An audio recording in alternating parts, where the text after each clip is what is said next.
want to take a closer look now at what drives young Muslims to wage jihad and what can be done to stop them. It's a psychological and theological battle for hearts, minds, and souls. And ABC's Martha Raddatz met with a Muslim cleric on the front lines. The images are so sickening. It is hard to imagine how anyone could join the groups responsible.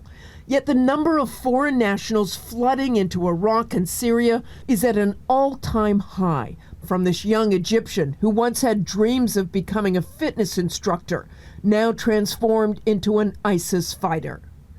And it's not just young men, but young women. British authorities putting out urgent bulletins to help locate these 3 London schoolgirls missing and believed to be on their way to Syria. It is a problem we saw firsthand in Jordan. Syrians are our brothers, and when you see how they are being killed, you just have the motivation to go and fight. But the call to fight is reaching back home as well. As many as 150 Americans have tried traveling to Iraq and Syria to join radical groups there. Last May, Florida native Mona Mohammed Abu Salah blew himself up in Syria in an al-Qaeda-affiliated suicide mission, leaving an emotional video blasting Americans for fancy amusement parks and restaurants. "I was never happy in America," he said. "Life sucked." For Imam Mohammed Majid, these sentiments are chillingly familiar. At his Northern Virginia mosque, he is doing everything possible to steer young men away from extremism. The same way that the gang recruit people, they go to a young person who feel isolated, and they tap on the shoulder and says, "We have your back." It's isolation. Yes, isolation. He told us about one young man who ISIS was trying to recruit online.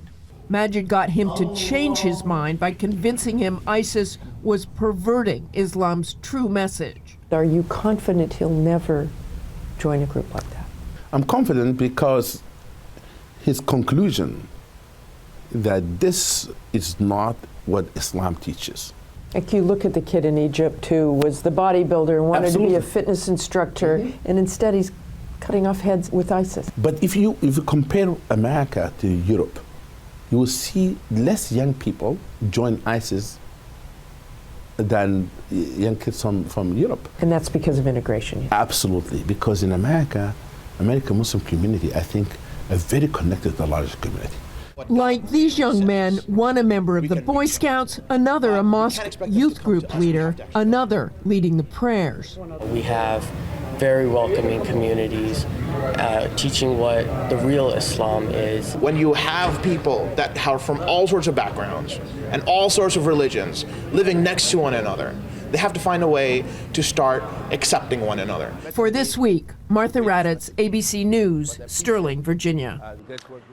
And for more on this, we're joined by Democratic Congressman Keith Ellison from Minneapolis, also Sasha Havlicek, the CEO of the Institute for Strategic Dialogue. Both were at the President's Summit this week. And Congressman, let me begin with you. The Mall of America is right by the area. You represent a large Somali American community. And the efforts in Minneapolis to counter their targeting of your community were really a focus of the President's Summit this week. Tell us what you're trying to do.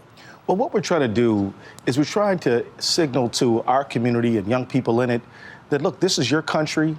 If there's anything about it you want to be better, that you can certainly get involved and express yourself and make a better America. And that the lure of extremism, violent extremism, is false.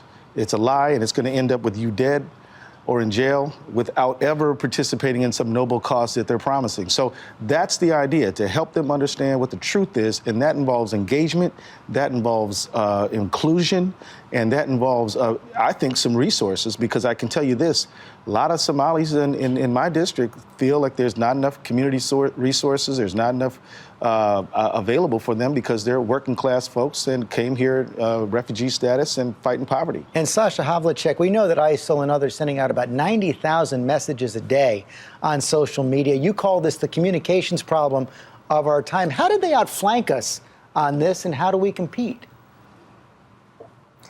Well, they've had about a 25-year head start. The the amazingly sophisticated propaganda recruitment machinery that we see hypercharged today by the digital era has been around for a very long time. These groups have understood the power of soft power for much longer than I think we have really responded in this space. We desperately need to put credible voices out front and help them hypercharge their messaging so that it can reach the people that are at risk of this kind of propaganda, and to do that at scale. Governments are essentially ill-placed to lead the battle of ideas charge. They lack the credibility. The sorts of individuals that have the credibility have tended not to have the amplification tools, Who are these the individuals? resourcing, the strategy behind them.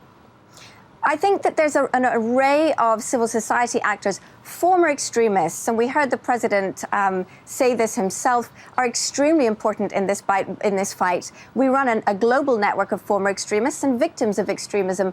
Their narrative is extremely powerful in terms of reaching some of the people that need to be reached, but also community activists. We've heard from community leaders, from religious leaders.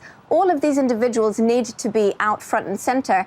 They don't often have the resourcing, the apparatus, the machinery, if you like, to do the outreach that's necessary at scale. And finally, Congressman, how do we make the Muslim community's partner in all of this, not pariahs? Well, the community wants to be partners, right? I mean, Muslims in the United States will tell you we practice Islam and our religion more freely here than anywhere in the world.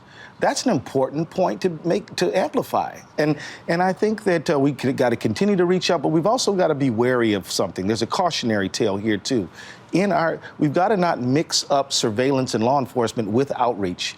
Outreach means there's nobody who's in trouble. There's nobody who's suspected. We're going to just talk to you to partner. And then on the other hand, so that's what we've got to do. We've got to adhere to our constitutional principles. Need a bright line there. Okay, Congressman, thanks very much. Sasha Havlicek, thank you as well.